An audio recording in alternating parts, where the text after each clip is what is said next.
एक और जंग न्यूज़ चैनल को लाइक कीजिए, सब्सक्राइब कीजिए और बेल आइकन दबाइए ताकि शहर की ताज़ा तरीन खबरें आप तक पहुँचे।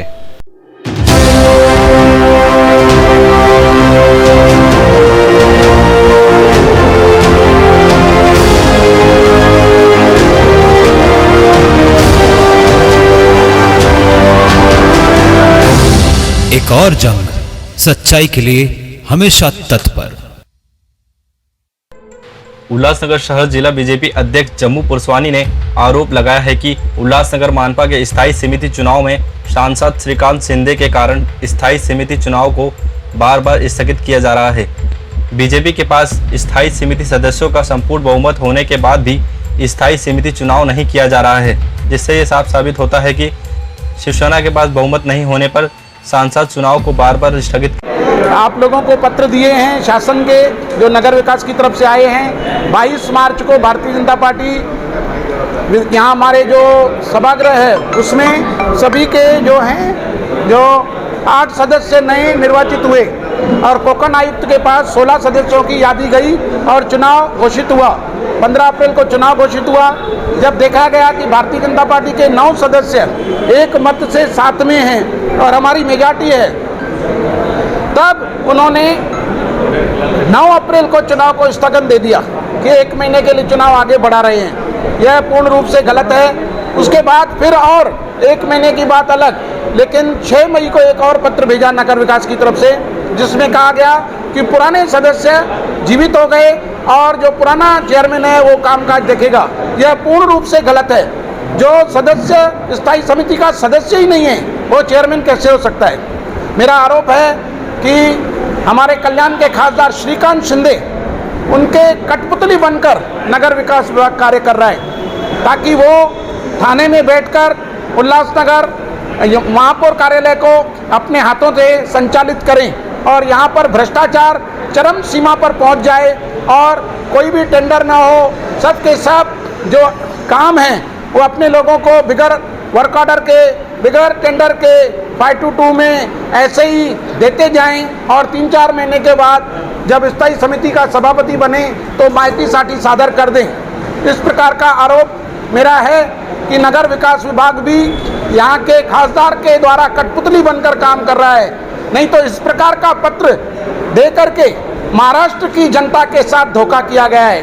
अभी एक नया जो चीफ ऑफिसर लेवल के लोग हैं उन लोगों को आयुक्त बनाकर भेजने का कार्य भी यह सोच रहे हैं ताकि जो हमारे डॉक्टर राजा दयानिधि जो एक डॉक्टर हैं और कोरोना पर अच्छा कंट्रोल है उनको हटाया जाए और उनके जो लोग हैं जो चीफ ऑफिसर के लोग हैं वो आयुक्त बनकर आए और यहाँ पर लूट खसोट जो है चरम सीमा पर पहुँच जाए। यह वसूली सरकार है, इसका हम निषेध करते हैं। और जैसे फडणवीस साहब ने 2016 में आदेश दिया था कि एमएमआर क्षेत्र जितने भी हैं वहाँ पर आईएएस दर्जे का अधिकारी होगा और जो भी आयुक्त आएगा वो 3 वर्ष तक रहेगा।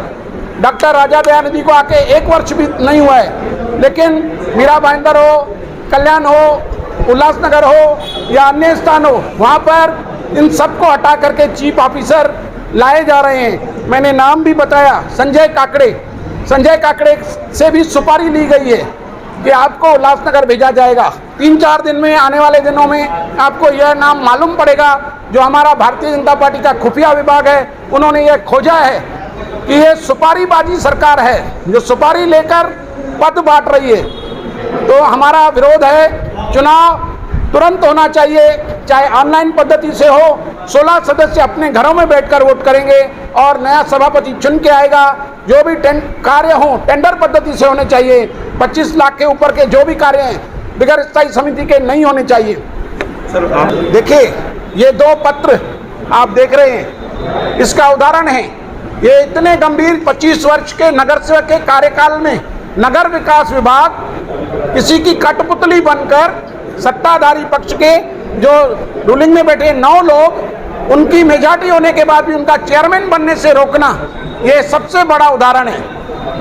आगे तो आप देखेंगे कि संजय काकड़े कैसे आ रहा है। सबका सब खासदार नियंत्रण में लेकर के पूरा नगर विकास विभाग ये तो उल्लासनगर है, पूरा महाराष्ट्र चला रहे हैं ये लोग और कठपुतली बनकर अधिकारी उनका काम कर रहे हैं। माझा अनुभव असा आहे, यांचा जो मुद्दा आता जे खासदारांच्या संदर्भात कळलेला तो सत्य आहे। मागच्या वेळेस जी 5 महिन्यापूर्वी स्टँडिंग सभापतीची निवडणूक झाली त्यावेळी स्वतः खासदार साहेबांनी डॉक्टर शिंदेना घेऊन येऊन डॉक्टर नाथानीला घेऊन येऊन राजीनामा देण्यास भाग पाडलं होतं आणि खासदार साहेब बोट क्लबच्या तिथे थांबले होते। म्हणजे अशी परिस्थिती असताना मी स्वतः जवळून बघितलेला आहे। त्यामुळे हा प्रश्न नाही। आता त्यांनी पुष्कळ प्रयत्न केले खरीदण्याचे प्रयत्न केल्यानंतर ही जी वस्तुस्थिती आहे ती होत नाही, म्हणून त्यांनी अशा पद्धतीचं हे केलं आणि मला वरून आदेश आल्यामुळे मी भारतीय जनता पार्टीसोबत गेलो तर त्यांची सदस्य संख्या कमी झाली।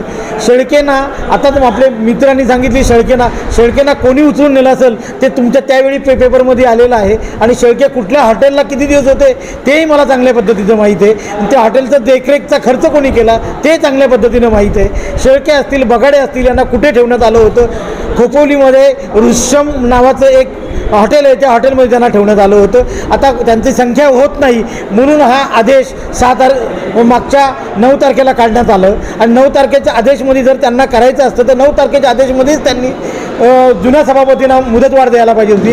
मग ती न देता 1 महिना थांबले आणि मग त्यांना 5 तारखेला एक रिट पिटिशन विजय पाटलांना टाकायला लावली हायकोर्टामध्ये आणि त्याच्या अनुषंगाने 7 तारखेला एक आदेश पारित केला आणि जुन्या लोकांना हे बेकायदेशीर आहे। संविधानामध्ये BMC ॲक्टमध्ये कुठे अशी तरतूद नाही आणि ती मी जवळून बघितलेली आहे। ह्या वस्तुस्थिती त्यांच्या खासदारांची इच्छा आणि खासदारांच्या प्रेमापोटी हे सगळं महाभारत सुरू आहे। साहेब, आता जो आरोप करण्यात आला की नगर विकास खातं जे आहे त्याच्यामध्ये मोठ्या प्रमाणात खासदारांचा हस्तक्षेप आहे आणि CO लेवलच्या अधिकाऱ्यांनी ते आणून बसवला जातो भ्रष्टाचार करण्यासाठी, याच्याबद्दल तुमचं काय मत? संजय काकडेंचं नाव मी स्वतः शिवसेनेबरोबर असतानापासून सुरू आहे। गेली राजा दयानिधीनं हटवण्यासाठी शिवसेनेचे सगळे पदाधिकारी प्रयत्नात आहेत। त्याच्यामध्ये माननीय आयुक्त एकदम सन्माननीय नगरविकास खात्याच्या मंत्र्यांच्याकडे आमची बैठक झाली, तिथे संजय काकडेंचं नाव निश्चित झालं होतं आणि मला वाटतं की ह्या कोविडची दुसरी लाट आली नसती तर मला वाटतं आत्ता महानगरपालिकेचे संजय काकडे हे आयुक्त असते। शेळकेंना उचललं होतं तुमचा माझा आरोप काय, त्या सगळ्या पेपरच्या माध्यमातून माझे शेळकेच्या माणसांनी सांगितलेलं आहे। त्यांच्या साथ असलेले नगरसेवक जे प्रभागमध्ये त्यांना माहीत आहे कोणी त्यांना उचलून घेऊन गेले होते। ही वस्तुस्थिती मी सांगण्याची गरजच नाही, पूर्ण शहराला माहीत आहे। सांसद डॉक्टर श्रीकांत शिंदे पर लगे सभी आरोपों का शिवसेना शहर प्रमुख राजेंद्र चौधरी ने खंडन किया है और साथ ही कहा है कि बीजेपी बौखलाई हुई है और स्थायी समिति चुनाव को लेकर उच्च न्यायालय का जो भी फैसला आएगा वो हमें मंजूर होगा। भारतीय जनता पार्टी बौखला गई है, उनको आरोप करने के लिए कुछ है नहीं। जिन्होंने आरोप किया वो सिद्ध करके दिखाएंगे क्या, ये भी सवाल है हमारा। लेकिन भारतीय जनता पार्टी स्थायी समिति सभापति के पद को लेकर बौखला गई है और जिन्होंने जो आरोप किया है वो आरोप सिद्ध करने की उनकी ताकत नहीं है, इसलिए वो कुछ भी आरोप कर रहे हैं। गंभीर आरोप किए गए हैं, क्या कहोगे इसके बारे में? अभी जो आयुक्त है वो IAS दर्जा के है और उनको लाने के लिए यही आयुक्त ने थाना जिला में कोविड को प्रादुर्भाव रोकने के लिए, कोविड का फैलाव नहीं हुए उसके लिए, कोविड पे अच्छा काम होना चाहिए, इसके लिए IAS दर्जे के ऑफिसर आयुक्त लाने का काम हमारे सरकार ने किया। माननीय मुख्यमंत्री और पालक मंत्री एकनाथ जी शिंदे साहब ने किया है। इनके कार्यकाल में इनकी सत्ता थी तभी CO दर्जा के आयुक्त लाके बैठाए थे इन्होंने और इनको भ्रष्टाचार करने का था, इनको पैसा कमाने का था। ये भारतीय जनता पार्टी की पॉलिसी है, ये आदत है भारतीय जनता पार्टी की, अपना रखने का छुपा के और दूसरे का देखने का झाँक के। उनका कहना है कि जो पालक मंत्री और खासदार है सरकार सब अपनी सरकार होने के कारण ये स्थायी समिति चुनाव नहीं होने दे रही है क्योंकि भाजपा के पास बहुमत है। स्थायी समिति के सदस्य का चुनाव होने के बाद सभापति का चुनाव डिक्लेयर हो गया था। उसी कार्यकाल में कोरोना प्रादुर्भाव बढ़ते जा रहा था, उसको रोकने के लिए शासन ने निर्णय लिया है कि उसको स्थगिति दी है और वो स्थगिति देने के बाद भी भारतीय जनता पार्टी को जो सभापति बनने का जो जल्दी है उसके लिए वो हाई कोर्ट में गई है, माननीय उच्च न्यायालय में गई है। उच्च न्यायालय का निर्णय जो भी आएगा वो हम सबको मान्य रहेगा, लेकिन उच्च न्यायालय में जाने का और उच्च न्यायालय के बाद में इधर पत्रकार परिषद लेके आरोप करने का ये भारतीय जनता पार्टी का धंधा है। उन्होंने माननीय उच्च न्यायालय का अपमान किया है, ऐसा मेरा आरोप है। एक और जंग न्यूज़ चैनल को लाइक कीजिए, सब्सक्राइब कीजिए और बेल आइकन दबाइए ताकि शहर की ताज़ा तरीन खबरें आप तक पहुँचे।